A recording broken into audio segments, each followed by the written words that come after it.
शिवाजी महाराज भारत के उन महान सपूतों में से एक हैं जो लोगों के दिलों पर राज करते हैं। वे एक अद्भुत और महान योद्धा थे। उनकी रणनीति अनोखी थी। जब लगभग संपूर्ण उत्तर भारत मुगलों के अधीन हो चुका था, ऐसे समय में 1674 ईस्वी में शिवाजी महाराज ने पश्चिम भारत में मराठा साम्राज्य की नींव रखी। रायगढ़ में 1674 ईस्वी में उनका राज्य अभिषेक हुआ और वह छत्रपति बने। उन्होंने डेक्कन के शासकों और मुगलों से युद्ध किया। उन्होंने मराठाओं को संगठित कर पूर्ण स्वराज के सपने को हर भारतीय दिल में भर दिया। वीर शिवाजी महाराज ने छापामार युद्ध शैली और सुसंगठित प्रशासनिक इकाइयों से एक सुदृढ़ और प्रगतिशील प्रशासन प्रदान किया। उन्होंने प्राचीन हिंदू धर्म की प्रथाओं को पुनः शुरू किया और अपने दरबार में फारसी की जगह संस्कृत और मराठी को राजकाज की भाषा बनाई। शिवाजी महाराज का जन्म 19 फरवरी 1630 ईस्वी में पुणे स्थित शिवनेरी दुर्ग में हुआ था। शिवाजी महाराज के जन्म को लेकर इतिहासकारों में थोड़ा मतभेद है। महाराष्ट्र सरकार ने 19 फरवरी 1630 ईस्वी को शिवाजी महाराज का जन्म दिवस माना है। शिवाजी महाराज की माता का नाम जीजाबाई और पिता का नाम शाहजी भोसले था। इनके पिता शाहजी भोसले एक मराठा सेनापति थे जो डेक्कन सल्तनत के लिए काम करते थे। उनकी माता जीजाबाई धार्मिक प्रतिभा संपन्न महिला थी। शाहजी भोसले एक शक्तिशाली सामंत थे। वे अत्यंत वीर योद्धा थे। उन्होंने अपनी जागीर हमेशा पुणे में ही रखी। उनके साथ उनकी छोटी सी सेना भी थी। उनकी दूसरी पत्नी का नाम तुकाबाई मोहिते था। जिस समय शिवाजी का जन्म हुआ उस समय डेक्कन की सत्ता 3 इस्लामिक सल्तनतों में बटी हुई थी। बीजापुर में आदिल शाह, अहमदनगर में निजाम शाह और गोलकोंडा में कुतुब शाह का शासन था। शिवाजी महाराज की सर्वप्रथम शिक्षिका उनकी मां जीजाबाई थी। उन्होंने अपने पुत्र को रामायण और महाभारत की कहानियां सुनाकर बचपन से ही वीरता की भावना भर दी। मां जीजाबाई हिंदू धर्म के महान आदर्श पुरुषों की कहानियां सुनाकर शिवाजी महाराज को उन महान पुरुषों की तरह बनने को प्रेरित करती रहती थी। शिवाजी के महान राजा और योद्धा बनने की नींव बचपन में ही उनकी मां ने रख दिया था। बचपन में अपने बाल मित्रों के साथ वे युद्ध करने और किले जीतने का खेल खेला करते थे, जो बाद में उनके वास्तविक जीवन में साकार रूप लेने लगा। बचपन से ही शिवाजी महाराज उस युग के वातावरण और घटनाओं को भली भांति समझने लगे थे। गुरु रामदास जी शिवाजी महाराज के आध्यात्मिक गुरु थे। शिवाजी महाराज के गुरु ने उन्हें जननी और जन्मभूमि की रक्षा का पाठ पढ़ाया। शिवाजी महाराज के संरक्षक दादाजी कोनदेव ने शिवाजी को धार्मिक ग्रंथों के अलावा युद्ध कला और युद्ध प्रबंध की भी शिक्षा दी। शिवाजी महाराज का विवाह सन 14 मई 1640 में साईबाई निम्बालकर के साथ लाल महल पुणे में हुआ।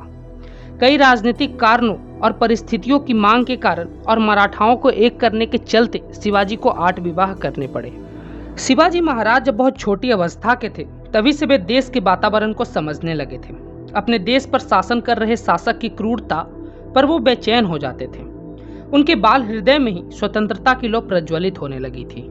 शिवाजी महाराज जब थोड़े बड़े हुए तो उनके पिता ने उन्हें पुणे की जागीर सौंप दी, लेकिन पतन की और जाति आदिल शाह की गुलामी उन्हें मंजूर नहीं थी। उन्होंने स्वतंत्र और साहसिक जीवन व्यतीत करना चाहा। उस समय बीजापुर आपसी और विदेशी संघर्षों के कारण संकट के दौर से गुजर रहा था। शिवाजी महाराज ने मालवा के कुछ देशभक्त साथियों के साथ मिलकर मालवा के लोगों को संगठित करना शुरू कर दिया। मालवा प्रदेश पश्चिम घाट के पास 90 मील लंबा और 19 मील चौड़ा एक विशाल प्रदेश था, जो सुंदर घाटियों और ऊंची पहाड़ियों से घिरा हुआ था। इस प्रदेश में ज्यादातर कोली और मराठा लोग रहते थे।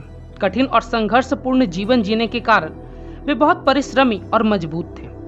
शिवाजी महाराज ने उन लोगों को एकत्रित कर विदेशी दासता से छुटकारा दिलाने का विश्वास जगाया। अवस्था बढ़ने के साथ साथ उनका मनोबल भी 2 गुना तेजी से बढ़ने लगा। शिवाजी महाराज जिस समय मराठाओं को संगठित कर रहे थे उस समय दिल्ली की गद्दी पर औरंगजेब का अधिकार हो चुका था। औरंगजेब अपने पिता शाहजहां को आगरा के किले में कैद कर स्वयं बादशाह बन बैठा था। उस समय लगभग पूरे उत्तर भारत में मुगलों का अधिकार हो चुका था। भारत के कुछ गिने चुने सूरबीर राजाओं को छोड़कर अधिकतर राजाओं ने मुगलों की अधीनता स्वीकार कर ली। मुगलों की क्रूरता पहले के शासकों से ज्यादा बढ़ गई थी। हिंदू धर्म खतरे में था। ऐसे समय में दक्षिण में शिवाजी ने पूर्ण स्वराज का सपना दिखाकर मराठाओं को एकत्र कर अपनी ताकत को काफी बढ़ा लिया था। शिवाजी महाराज जानते थे कि मालवा के लोगों में गुलामी से निकलने की छटपटाहट है। उनमें कुछ भी कर गुजरने का जज्बा है। जरूरत है सही नेतृत्व की। शिवाजी ने उन्हें छापामार युद्ध में पारंगत किया और अपनी सेना तैयार कर ली। शिवाजी महाराज की विस्तार नीति का मूल मंत्र था कम से कम नुकसान में ज्यादा से ज्यादा फायदा लेना। उस समय की लड़ाइयों में किलों की अहम भूमिका थी। एक किला मतलब एक रियासत, इसलिए शिवाजी ने सबसे पहले किलों को जीतना जरूरी समझा। शिवाजी ने आमने सामने लड़ने के बजाय संधियों, डर, मित्रता और छापामार युद्ध नीति से दुश्मनों को हराने की रणनीति बनाई। उन्हें पता था कि दुश्मनों के पास उनसे कई गुना ज्यादा सैन्य शक्ति और युद्ध के लिए हथियार एवं गोला बारूद है। इसलिए उन्होंने अपने ज्यादातर अभियान को दुश्मनों से गोपनीय रखा और अचानक से हमला किया। उस समय बीजापुर आपसी संघर्षों और मुगलों के आक्रमण से परेशान था। शिवाजी ने अवसर का लाभ उठाकर आदिल शाह पर बिना सूचना दिए हमला कर बीजापुर में प्रवेश किया और सबसे पहले बीजापुर के रोहितेश्वर का दुर्ग और तोरण का दुर्ग अपने कब्जे में लिया। इस तरह शिवाजी ने बहुत सारे दुर्गों पर अधिकार करते हुए उन्होंने कोंडाना के दुर्ग पर भी अधिकार कर लिया। उन दुर्गों की संपत्ति से उन्होंने अपनी सेना को मजबूती दी और दुर्गों का भी मरम्मत करवाया। उसके बाद शिवाजी ने खुद का किला, जिसे किला रायगढ़ कहा जाता है, का निर्माण कार्य शुरू कर दिया।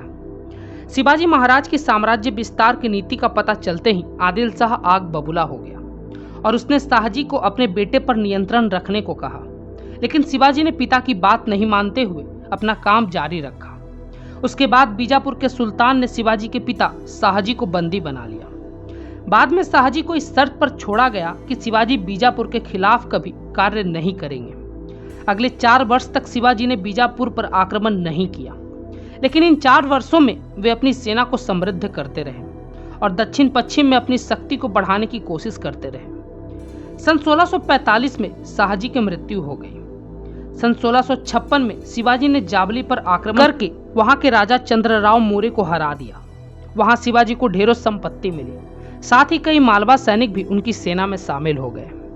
शिवाजी महाराज की बढ़ती हुई शक्ति देखकर आदिल शाह ने वर्ष 1659 में अपने सबसे बहादुर सेनापति अफजल खां को 1,20,000 सैनिकों के साथ शिवाजी को मारने के लिए भेजा। शिवाजी को उकसाने के लिए अफजल खां मंदिरों को तोड़ता जा रहा था, लेकिन शिवाजी प्रतापगढ़ के दुर्ग पर ही रहे। शिवाजी ने अफजल खां से लड़ने के बजाय मिलने का प्रस्ताव रखा।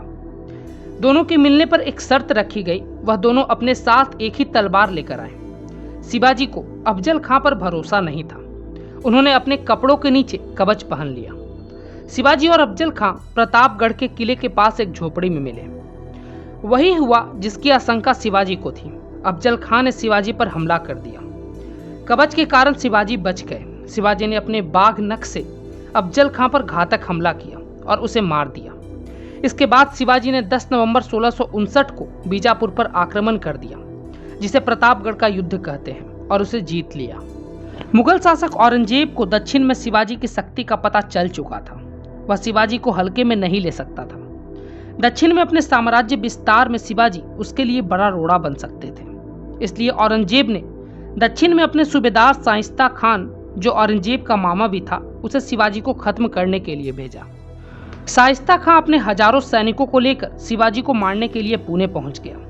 वहां पहुंचकर उसने लूटपाट शुरू कर दी। शिवाजी ने अपने 350 मालवा सैनिकों के साथ शाइस्ता खान पर हमला कर दिया।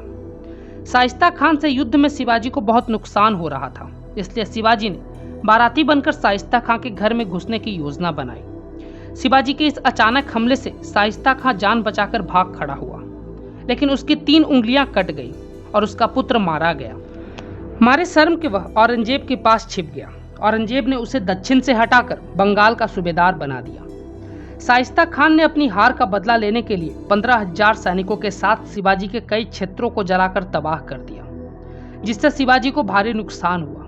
अपने नुकसान की भरपाई और शाइस्ता खान से बदला लेने के लिए शिवाजी ने मुगलों के क्षेत्रों को लूटना शुरू कर दिया। शिवाजी ने अपने 4,000 सैनिकों को सूरत शहर के व्यापारियों को लूटने के लिए भेज दिया। सूरत उस समय मुसलमानों के हज पर जाने का प्रवेश द्वार था। इस लूट में किसी भी आम आदमी को कोई नुकसान नहीं पहुंचाया गया। शिवाजी की बढ़ती हुई शक्ति और साम्राज्य को देखकर औरंगजेब ने मिर्जा राजा जय सिंह को शिवाजी से युद्ध करने के लिए भेजा। पुरंदर की संधि मुगल साम्राज्य के सेनापति जय सिंह प्रथम और छत्रपति शिवाजी महाराज के बीच 11 जून 1665 को हुई थी। जय सिंह ने पुरंदर के किले को पूरी तरह से घेर लिया था। जय सिंह की विशाल सेना के आगे शिवाजी की सेना बहुत छोटी थी। शिवाजी ने सोचा कि अगर हमने युद्ध किया तो मराठा साम्राज्य को काफी नुकसान होगा। शिवाजी महाराज ने जयसिंह से लड़ने के बजाय संधि का प्रस्ताव भेजा। इसके बाद शिवाजी आगे की राजनीति वार्ता के लिए औरंगजेब से मिलने के लिए आगरा जाने के लिए सहमत हुए। औरंगजेब के साथ वार्ता के लिए शिवाजी अपने पुत्र संभाजी के साथ आगरा पहुंचे, लेकिन दरबार में अपना यथोचित सम्मान न पाकर शिवाजी क्षुब्ध हो गए। उन्होंने भरे दरबार में अपना गुस्सा औरंगजेब पर निकाला और उसे छली कहा। औरंगजेब ने क्रोध में आकर शिवाजी और संभाजी को कैद करवा लिया और उन पर 500 सैनिकों का पहरा बिठा दिया। कैद में रह रहे शिवाजी कुछ बीमार हो गए थे। संभाजी ने शिवाजी महाराज के स्वस्थ की मंगल कामना के लिए आगरा के किले से हर रोज आगरा के संतों, फकीरों और मंदिरों में फल, मिठाइयां आदि भेजने की आग्रह किया, जिसे औरंगजेब ने मान लिया।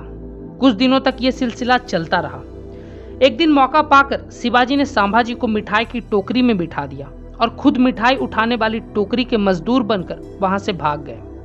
उसके बाद संभाजी की मृत्यु का अफवाह फैला दिया गया।